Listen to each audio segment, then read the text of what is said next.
அடிப்படையில இந்த மண்ணில் இருக்கக்கூடிய பிறமொழியாளர்களை தமிழ் தேசியவாதிகள் எப்படி பார்க்கிறோம் அப்படின்னு பாத்தீங்கன்னா, நீங்க இந்த மண்ணுக்குள்ள வருவதற்கு காரணம் நீங்க கிடையாது.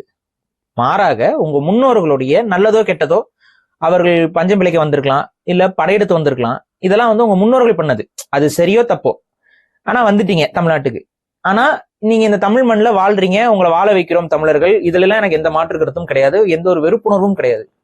ஆனா இங்க இருக்கக்கூடிய பிறமொழியாளர்கள் நம்ம இந்த மண்ணில் இருக்கோம், இது தமிழர்களுக்கான மண், இந்த மண்ணுல நம்ம வாழலாம். ஆனா இந்த மண்ணை உரிமை கொண்டாடுவதோ இல்ல இந்த மண்ணை நம்ம விருப்பத்திற்கு மாற்றி அமைப்பதோ ரொம்ப தப்பு.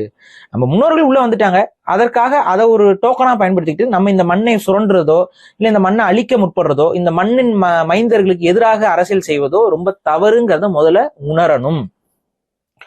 இதுல இந்த மக்களை தலைமை தாங்கக்கூடிய தகுதி எனக்கு இருக்குன்னு நம்ம பிறமொழியாளர்கள் நினைப்பது ரொம்ப ரொம்ப ஒரு தப்பான ஒரு போக்கு. இதைத்தான் நான் சொல்றேன். இப்ப அப்படிலாம் நினைக்கிறாங்களா பிறமொழியாளர்கள்னா? ஆமா, அப்படிதான் நினைக்கிறாங்க. அதனாலதான் இன்னைக்கு தமிழ்நாட்டில் இருக்கக்கூடிய பல அரசியல் கட்சி தலைவர்கள், இங்க எத்தனையோ கட்சிகள் இருக்குல்ல, அந்த கட்சிகள் எல்லாத்தையுமே பட்டியல் போட்டுட்டு அந்த கட்சியோட தலைமைகள் எல்லாத்தையுமே நீங்களே பட்டியல் போட்டு அதுல எத்தனை பேர் தமிழர்கள், எத்தனை பேர் தமிழர் அல்லாதவர்கள் பாருங்க. அமைச்சர்கள் உட்பட அமைச்சர்கள் நேத்து கூட ஒரு காணொலி போட்டுருந்தீங்க பாருங்க. பொறுப்புல இருக்கக்கூடிய அமைச்சர்கள், கட்சியை தொடங்கக்கூடிய கட்சி தலைவர்கள், அரசியல்ல இருக்கக்கூடிய பெரிய பெரிய முதலமைச்சர்கள், இவங்களே நீங்க பட்டியல் போட்டு பாருங்க. தமிழர்களை விட அதிகமாகத்தான் பிறமொழியாளர்கள் தமிழ் மண்ணில் ஆதிக்கம் செலுத்துகிறார்கள்.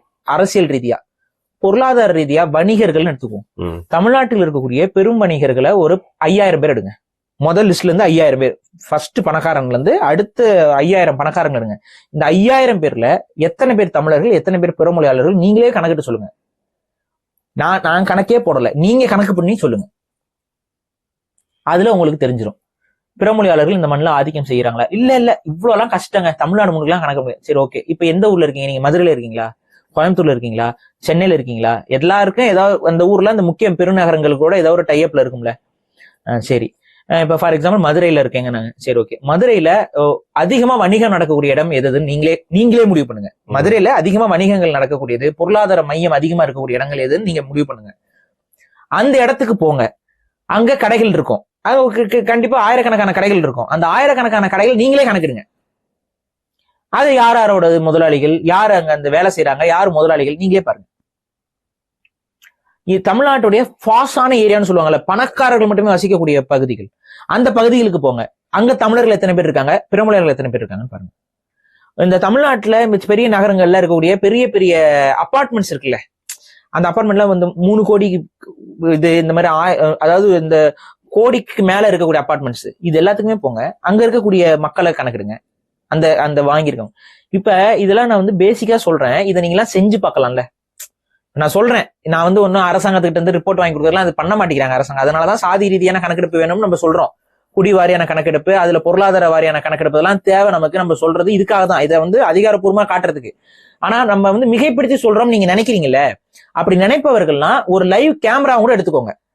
ஒரு கேமரா எடுத்துக்கிட்டு, நான் மதுரையில இந்த தெருவுல இருக்கேன், நான் கோயம்புத்தூர்ல இந்த தெருவுல இருக்கேன், கோயம்புத்தூர்ல இந்த ஏரியால தான் பாத்தீங்கன்னா பெரிய அளவுக்கு பிசினஸ் நடக்குது, எந்தெந்த கடையெல்லாம் பிசினஸ் நடக்குது, இந்த கடையெல்லாம் இருக்கு, இதெல்லாம் ஓனர் யாரு, இவங்க சமூகம் என்ன, சொல்லுங்க நீங்க.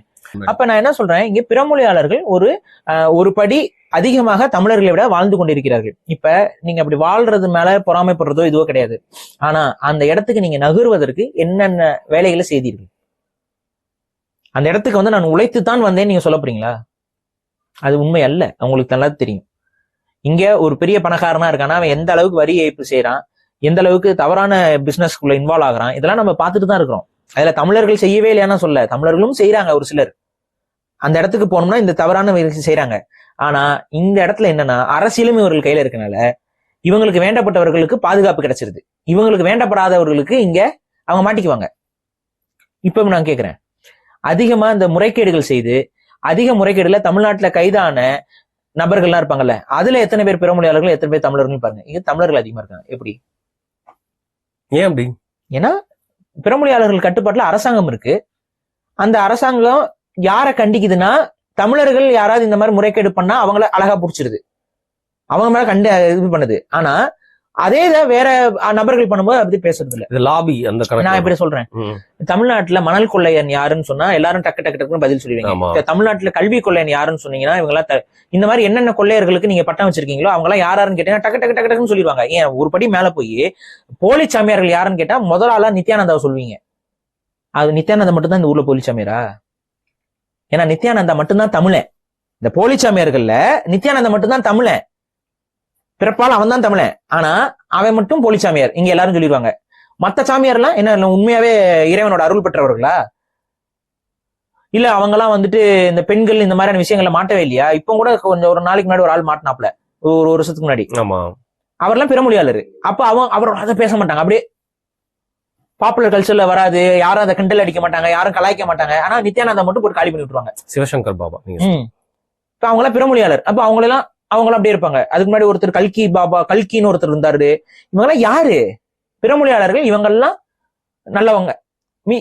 தமிழர்கள் யாராவது ஒருத்தவங்க இதை பண்ணும்போது அவங்க கெட்டவங்களா ஹைலைட் பண்ணி காட்டுறது. இதுதான் ஒரு மைல்டு பாலிடிக்ஸ்.